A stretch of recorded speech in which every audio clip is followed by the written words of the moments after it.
नमस्कार बच्चों, मैं राकेश आपके अपने इस एसपीएन क्लासेस चैनल आपका बहुत बहुत स्वागत करता हूं। जैसा कि बेटा हम लोग पता है कि हम लोग प्रश्नावली 1.1 1.2 के संपूर्ण हल को देख लिए। अब आज हम लोग जो है कि प्रश्नावली 1.3 के प्रश्नों को हल करेंगे। कोई स्क्रीन पर प्रश्न चल रहा है, आप लोग वहाँ से देख भी सकते हैं। इससे प्रश्न कर रहा है कि कड़ी में 5 एक क्या है, हमारा अपरिमेय संख्या है। तो ध्यान देना, वो कह रहा है कि कड़ी में 5 एक अपरिमेय संख्या है। तो आप क्या करेंगे, जो भी प्रश्न रहेगा उसका उल्टा मान लेंगे। उल्टा करने मतलब प्रश्न क्या कह रहा है कि कड़ी में 5 एक अपरिमेय संख्या है, आप उल्टा उसको माने। कहने मतलब आप मान लेना कड़ी में 5 मतलब माना कड़ी में 5 एक परिमेय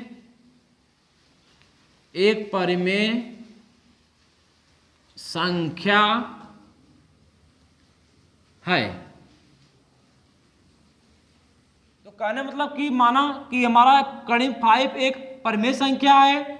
इसका कहने मतलब क्या हुआ, कड़ी में 5 बराबर होगा P बटे Q के रूप में, जहां Q का मान 0 के बराबर नहीं होगा, वह P कामा Q एक सह अभाज्य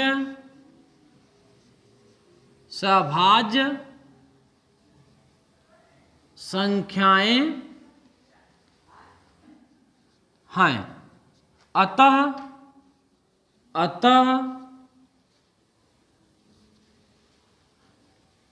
HCF ऑफ PQ क्या होना चाहिए, एक होना चाहिए। अब यहां आप ध्यान दीजिएगा, अगर कोई संख्या बराबर है तो अगर हम देखो इसके नीचे कुछ नहीं, इसके नीचे एक लिख सकते हैं। तो क्या करते हैं कि त्रिय गुणा करा देते हैं। Q को गुणा कड़ी 5 में और P गुणा 1 में, तो 1 गुणा P में P एक का P, मतलब P बराबर कड़ी में 5 Q। बोलो बेटा कोई दिक्कत? आप क्या करना, दोनों पक्षों को वर्ग कर देना। जब वर्ग करेंगे वो लिख देना यहां पर, वर्ग करने पर जब वर्ग कर देंगे तो क्या हो जाएगा आपका, P² बराबर कड़ी में 5 Q²। Q को क्या हो जाएगा, कड़ी में 5 Q का होल स्क्वायर। तो P² बराबर, देखो जो वर्ग करेंगे तो कड़ी 5, ध्यान दीजिएगा यहाँ पर कि अगर किसी संख्या का वो कड़ी में है, अगर उसका 2 बार गुणा होता है, कड़ी क्या होती है, खत्म होती है, और जो संख्या वही लिखा जाता है। तो कड़ी में 5 गुणा कड़ी में 5 2 बार गुणा हुआ, कड़ी खत्म, क्या हो जाएगा 5। उसी प्रकार यहाँ क्या हो जाएगा 5 Q²। बोलो बेटा यहाँ तो कोई दिक्कत है? आगे देखो, अब देखो थोड़ा सा यहाँ देखो, अगर जैसे हमारे पास 16 है, 16 को लिख सकता हूं मैं, ये भी लिख सकता हूं 4 गुणे 4। बोलो कोई दिक्कत है? अब 16 को 4 से भाग देने पर कट जाए ना, क्योंकि 4 से 16 होता है। तो हम एक कह सकते हैं ना कि जो 16 है वो क्या है, 4 का गुणांक है, या 4 से विभाजित हो जाएगा। तो यहाँ पर देखो थोड़ा से, एक क्या है आपका, ये 5 Q का, इसका कहने मतलब है Q का गुणांक क्या है, यहाँ पर Q का गुणांक 5 है। जो हमारी जो संख्या है 5 से विभाजित हो जाएगी। तो हम लिख सकता हूं P² 5 से विभाजित है। देखो कह सकता हूं ना, P² 5 से विभाजित है। देखो जब इसका ये वर्ग है 5 से विभाजित है, तो जो ये संख्या होगी वो भी 5 से विभाजित होगी। तो हम ये भी कह सकता हूं ना, P 5 से विभाजित है। कहने मतलब है, देख लो यहाँ पर, अगर 16 है ना, अगर 16 है, अगर 16 का वर्गमूल निकालें के 4 आएगा, तो जो 4 है 4 से विभाजित हुआ नहीं हुआ, बोलो। या जैसे 9 देख लो, 9 का वर्गमूल क्या लेंगे, 3। जब 9 का वर्गमूल निकालें 3, और 3 से विभाजित नहीं है, हो जाएगा वही। उसी प्रकार हम जो हमारा जो पी स्क्वायर है, जब इसका गुणांक आपका एक 5 है, तो कह सकते हैं ना कि जो पी स्क्वायर 5 से विभाजित है, तो इसका जो वर्गमूल, मतलब वो जो वर्गमूल लेंगे 2 भाग खत्म, जो भी संख्या है आपका जो पी है वो भी क्या होगा, आपका 5 से विभाजित होगा। यहाँ आने के बाद अब क्या करना है, आप देखो बेटा, अब जो हमारा जो संख्या है हमने किसको काम मान लिया, पी बराबर 5r। 5r कहने मतलब जो हमारा जो संख्या 5, हमने यहाँ बस 5 ले लिया। अब वही जैसे आप इसको आप वर्क किए थे, उसी प्रकार ये प्रोसेस आपको यहाँ भी करना पड़ेगा आपको। तो देखो, वर्ग दोनों पक्ष को वर्ग करने पर, करने मतलब लिख सकते हैं हमने कि वर्ग करने पर, जब वर्ग करेंगे बेटा आएगा आपका पी स्क्वायर बराबर 5r के खोला स्क्वायर, हो क्या जाएगा, पी स्क्वायर बराबर 5 को वर्ग करेंगे तो 25, और आर क्या हो जाएगा, आर स्क्वायर हो जाएगा। अब देखो यहाँ पर पी स्क्वायर बराबर 25r स्क्वायर, समीकरण 1 करने मतलब जहां समीकरण 1 में क्या था आपका, पी स्क्वायर बराबर 5q स्क्वायर था ना, तो जहां पर पी स्क्वायर है वहां पर लिख सकता हूं नहीं मैं पी क्यू स्क्वायर। तो जहां पी स्क्वायर लिखते समय मैं 5q स्क्वायर बराबर 25r स्क्वायर, यहाँ क्वेश्चन लिखना, लिख देना समीकरण 1 से। अब देखो यहां पर तो q स्क्वायर क्या हो जाएगा, q स्क्वायर बराबर 25/5 r स्क्वायर। देखो करें जो संख्या है हमारा 5 था, बराबर के लेफ्ट साइड गुणा में है, तो बराबर का राइट साइड जाए क्या हो जाएगा, भाग में हो जाएगा।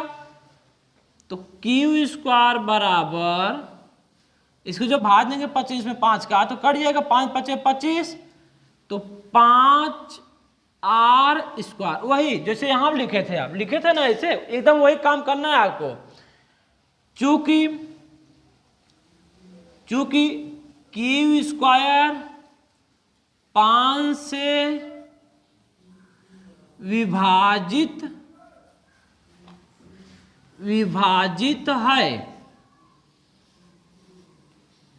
विभाजित है, क्यों विभाजित, देखो जो आर स्क्वायर इसका गुणा 5 है, ये किसके बराबर है, q स्क्वायर के बराबर है ना। कहने मतलब जब q स्क्वायर का एक गुणनखंड में 5 है ही है, तो हम कह सकते हैं ना, जब इसका वर्ग 5, क्या कह सकते हैं हम लोग, हम यही कह सकते हैं ना, q स्क्वायर 5 से विभाजित है, तो जब इसका वर्गमूल ले लेंगे q स्क्वायर का, तो क्या आएगा, इसलिए q 5 से विभाजित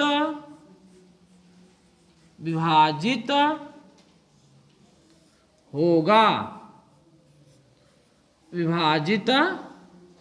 अब देखो यहां पर इतना प्रोसेस करने के बाद अब देखो होगा क्या, जो हमारा p भी 5 से विभाजित है और q भी 5 से विभाजित है, तो कहने मतलब यहां जो आप माने हो, जहां p भी वहां भी 5 है और जहां q वहां भी 5 है, तो आप एचसीएफ होगा क्या है, दोनों के एचसीएफ 5 आएगा कि नहीं आएगा। कहने मतलब p के मान 5, q का मान 5, इसका मस कितना आ जाएगा 5। जबकि आप लिखे हो p और q हमारे क्या है, एक सहभाग संख्या है, इनका मस 1 के बराबर होना चाहिए, लेकिन यहाँ आ क्या रहा है, 5 आ रहा नहीं आ रहा है। तो कहने मतलब हम कह सकते हैं ना कि जो आपका जो p और q है क्या है प्रकार का, अपरमेय संख्या है। अपरमेय संख्या तो हम ये भी कह सकते हैं कि कर्ण 5 क्या है हमारा, एक अपरमेय संख्या है, क्योंकि इसका एचसीएफ कितना आना चाहिए था, 1 आना चाहिए था। लेकिन देखो तो मैं लिख सकता हूं p और q दोनों 5 से विभाजित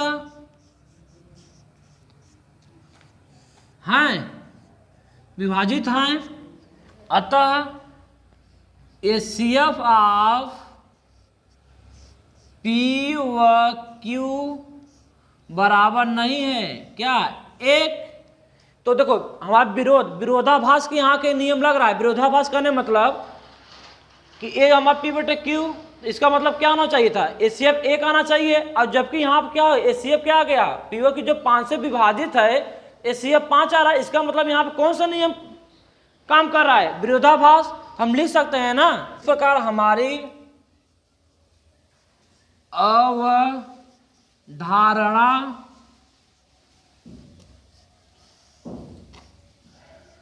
विरोधाभास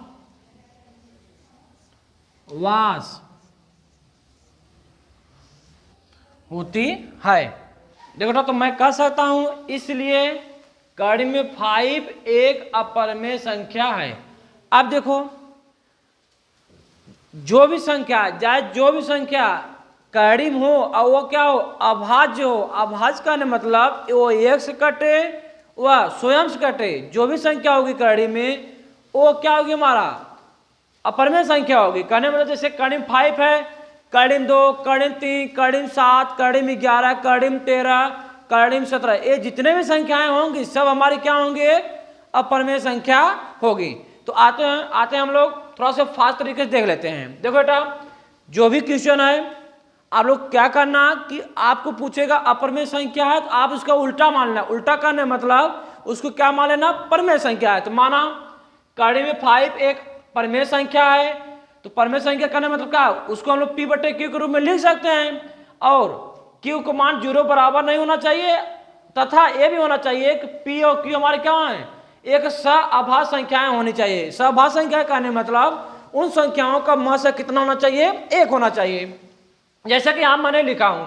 इसके बाद देखो, जब इसका बराबर तरह गुणा होगा तो P का गुणा 1 में P 1 का P, और कर्ण 5 गुणा Q में तो क्या हो जाएगा, कर्ण 5Q। इसके बाद कर्ण कैसे खत्म होगा, जब इसका वर्ग करेंगे तभी खत्म होगा। तो क्या होगा, वर्ग करने पर जब वर्ग करेंगे तो P स्क्वायर बराबर इनको मतलब कर्ण 5 और Q को वर्ग करेंगे आप, तो क्या हो जाएगा, कर्ण खत्म हो जाएगा 5Q स्क्वायर। इसको समीकरण नंबर क्या मान लेना, 1 मान लेना।